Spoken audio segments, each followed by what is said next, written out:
Think of it in chess, right? In chess, there's all kinds of different strategies. You have pieces on the board, and there's the Sicilian defense, right? There's the poison pawn trap. There's all these different kinds of moves.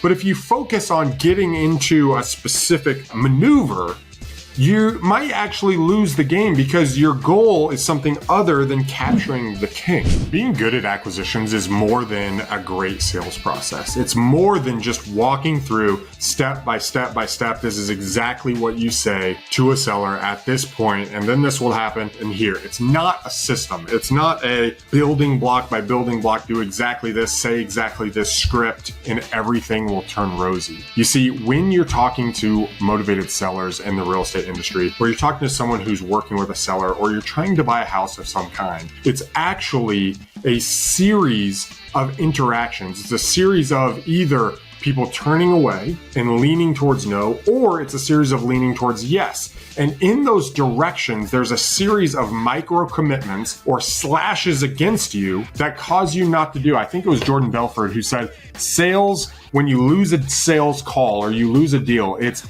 death by 1,000 cuts. It's death by 1,000 things going wrong. And so your ability to adapt, your ability to have an authentic conversation with somebody, your ability to make them laugh and feel at ease and see you as an authority and to open up is paramount. And yes, you do need a system. Yes, you need something that you can repeat over and over and over again. But I think what's more important than that is that you understand some key attitudes that a seller might have as you are trying to buy their properties. Hey guys, my name is Ronald Walker, your host here at Forged2Win. If you are enjoying this content and you want to learn more about how to talk to sellers, how to buy more deals, how to find them even during a recession, and give yourself that consistency and that confidence in time by doing, 6 deals a year or 75 deals a year or 150 deals a year, and hit the subscribe button for me. Hit the like button and help with the algorithm. And if you want to get more of these videos, hit the notification bell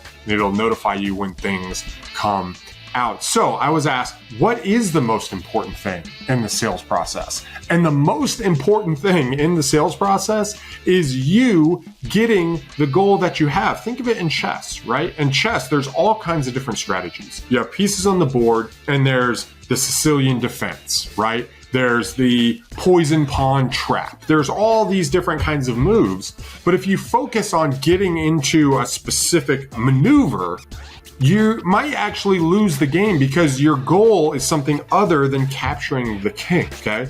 Capturing the king is the goal. And in sales, coming to a win-win, coming to the seller being willing to sell their house and you buying the house at a price that you want or under the terms you want is the goal. The moves that you're using are simply things that influence your ability or the likelihood, let's say, that you will get to the goal. You see, when you're playing chess, to go back to the analogy, the moves that you're developing are actually there to help give you the most leverage. And that leverage allows you to position things on the board to give you the greatest chance of winning or counterattacking what the other person is saying. And in a sales call, that's what you need to do. So the question I get is, well, Ronnie, isn't it just about asking questions? Well, kind of. Okay. Sales, that I like to say, is really a back and forth trying to come to an agreement. It's the ability to take away the red flags that someone else has or the yellow flags and move those rocks out of the way to help them with a problem that they have and get them to a solution that you might be able to offer or someone else. Okay. And what that looks like is in real life, people don't automatically open up to your questions. Okay, that's number one. People don't automatically open up. You hear this thing, ask questions. Well, have you asked a question, you get a one-word answer? What do you do then, right? What if you ask a question and they just not, do you just move on to the next lead, or can they be helped too? They might be nervous. They might be skeptical. They might not really have enough pain to want to open up, even though they have an issue that they want to do. They might be hostile towards you for one reason or another that has nothing to do with you, right? Any of these resistances are things that we have to navigate. And here's what I want you to think about in your process. When you open up the call, you want to frame it towards the direction you want to go. But if you run into one of these, things that kill deals, right? These red flags or these deal killers that some people like to call them, or these other areas, it's not good to just ask a Socratic question. If someone gives you a one-word answer, a Socratic question won't necessarily open them up. However, you can change that Socratic question into something that pushes them along either to a no or a yes. And here's how you do it. You use a no-based question. They call it a negative probe, right? Hey, Mr. Seller, I'm getting the sense that you're kind of closed off. Do you want to sell it or no? It's either a yes or no question, and you're pushing them in one direction so you can tell if you can help them. Hey, Mr. Seller, is this a direction you want to do? Do you want to go down the option of me giving you an offer, or do you want to go down the direction of not? And what you're doing is you're using a no-based question to push it. Hey, Mr. Seller, I'm getting the hints that you're a little skeptical and you don't really believe that this is worth your time. Is that true or not? And it's a no-based question. It's a one-word answer where you are making it easy on the other person to get in the direction they want to go. Oftentimes, when people start shutting down, it's because of one of three things is happening.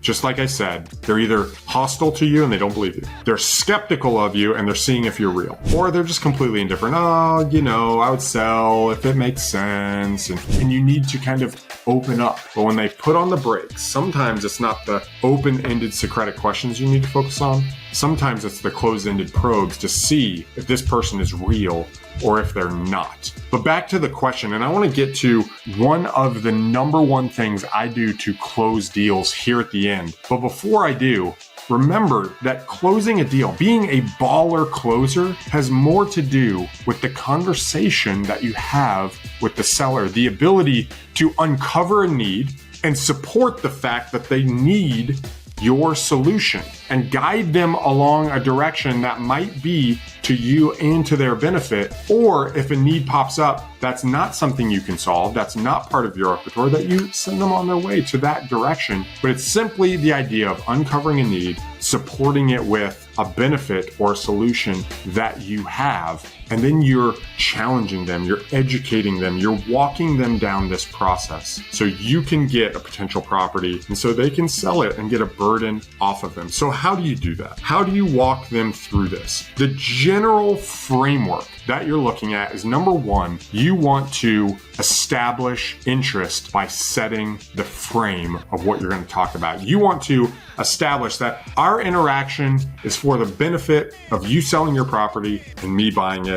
And here's how we're going to accomplish that. And if you don't believe this is for you, that is okay. That is the number one way to establish interest. Now, you can turn up the heat a little bit when you establish interest by inserting in, kind of peppering in a little bit of urgency, right? And the way you do that is by isolating that right now in time, there is a window for us to do business together. There is a window right now. And if you can establish that life is moving, things are changing, the market's shifting, right? You're buying deals, and now there's a window where you have money and you're looking for properties, and here's the market, and you triangulate this at the beginning. What it does is it creates urgency in the person wanting to work with you. And an easy way to do that, and don't just take this script verbatim, but an easy way to do that is to say, hey, Mr. Seller, we just finished up a project at 123, and we have a little bit of money, and we're looking for the next project for me and my business partners to go in together, to do a little work to, and to sell on the open market, because this is what we do full time to make our money. Do you believe this is a good time, and are you in a place where you could say yes now, or are you just not even interested? And what you'll do is you'll kind of cut through and find the people who are actually motivated to do something now versus people who are just kind of exploring. And it's a way of turning up the heat. Well, after you turn up the heat, then you want to transition and you want to understand the history of what's been going on in this person's mind, okay? You want to get them to really open up on what they have done up to this point, right? And what that would look like is that would look like a question that goes, hey, Mr. Seller, I can't be the only person you've talked to. Do you mind just kind of catching me up to speed on what you've been going through?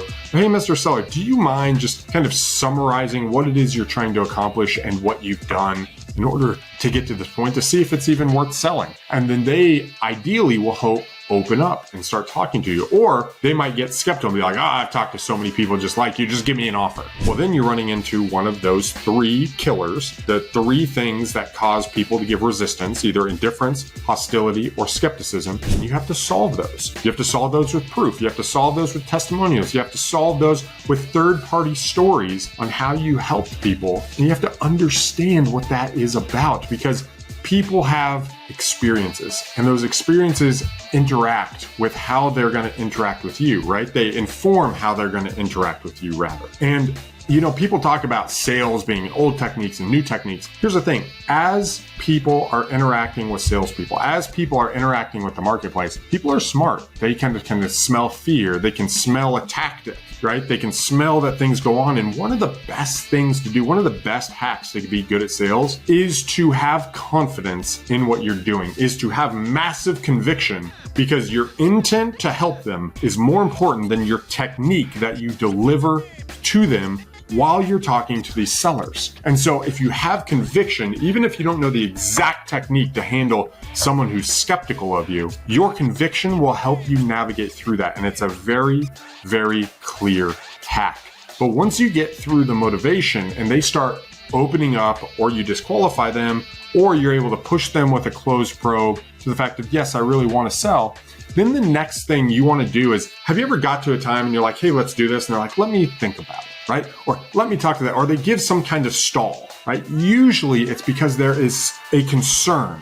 There's a yellow flag. There's something in them that's making them feel uncomfortable for one reason or another. So you want to be able to anticipate the potential objections that are going to come.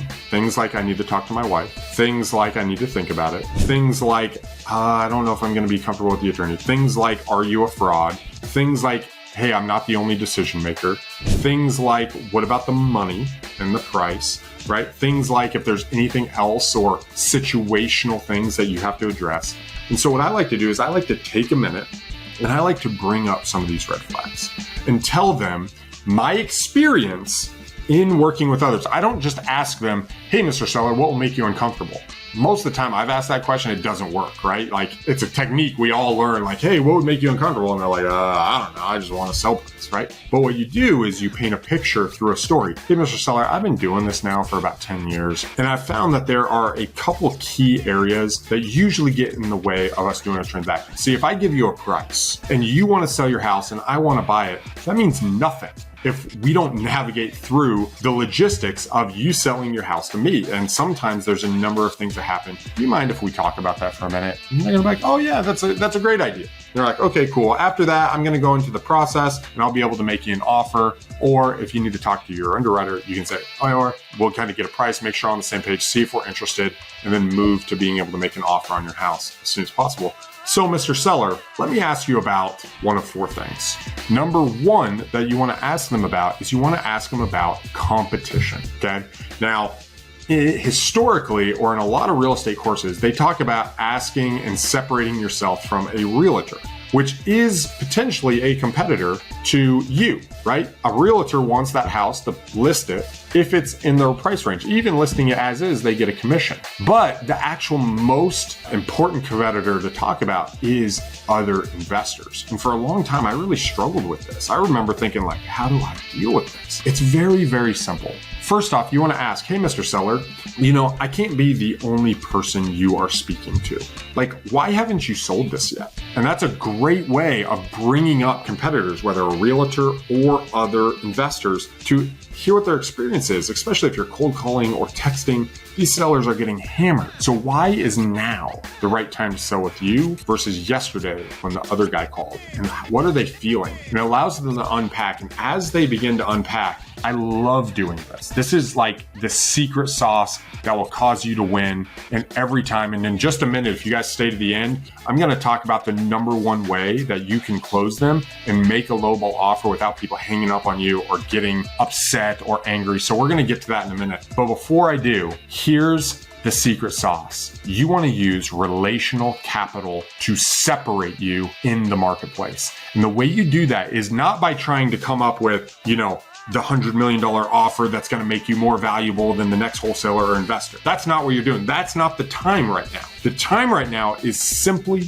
to show them how you're different. And you do that by being clear and offering 3 or 4 options. And the best way to do it is by leaning on your core values. And here's exactly how you do it. Mr. Seller, I appreciate that. Do you know that in this area, there is 2,700 investors? You know, I know a lot of them. I've worked together with them. And they're great people, right? They're great husbands, they're great wives, they're great real estate investors, they're great real estate agents. But let me tell you why I'm different. And that's the key, not better, different. And then I want you to go into your company's core values or your core values. So one of the things that matters to me is really operating in a way that is relationally oriented. To me, this transaction is more than just money. It is an emotional investment in me being able to buy this deal and solve your problems and make it as simple as humanly possible for you. And in order for me to do that, I need you to reach out to me. I need you to answer my phone when I'm trying to help you. And if you don't, we might not be a good fit. Okay. Number 2, Mr. Seller, is I really focus on community. And so when I buy this house, my goal is not only to buy it from you, create a good experience for you so you're off, but my goal is really to impact the community, to be involved not only in helping you in your situation, but turning this house and breathing fresh life into it so that this place can be something that is so desirable and you had a role to play in that. And if you'd like, I could send you the pictures of what that looks like when it's finished, after it's all said and done. And I can show you what we've done, or potentially you could drive by. And then number 3, and whatever your difference is, you share it. And then you say, Mr. Seller, let me ask you. And then you say, in order for me to do business with you, I need you to do this. And the reason why this is powerful, you might think, oh my gosh, I don't want to tell them what they have to do. What it does is it sets you apart. It shows them that you are not needy, you're not desperate, and that you have values that are important to you in doing a deal. And this has gotten me more deals at cheaper than my competition than anything else I've ever done. So I want you to focus on that. But that's part of the red flags, guys. As red flags come up, before the number 1 thing we're going to talk about here in a second, you want to establish a hook inside of them that nobody else is like me. Nobody else will take care of you like I will. Nobody else has these 3 things that are exclusive to me. It doesn't mean they're better. It just means they're exclusive. The next thing I like to do to hit after that, I like to see if there's any other decision makers. I like to see if there's any situational roadblocks, like tenants in the property, sons or daughters living there, family being involved, a divorce situation, an inheritance probate. What are some of those situational things that have to happen? Maybe they have to do an estate sale, and understanding what that is so I can provide value. Do they need a moving truck? We can provide a moving truck. Do they need blank? We can provide that. And then the very last thing that they're thinking about, that you're thinking about, is money. And you want to bring up the money to them. You want to bring that up in a very non-way. This is not your offer. This is a soft. Hey, Mr. Seller, so we've gone through this. You've said X has, blah, blah, blah. This is where we're at. Let me ask you, what do you think the property's worth, or what's the least you would take for it? And then you allow a number to come out and you say, are you flexible on that number? Like, we paid all closing costs, you list your benefits, you paid all closing costs, what does that look like? And you open it up.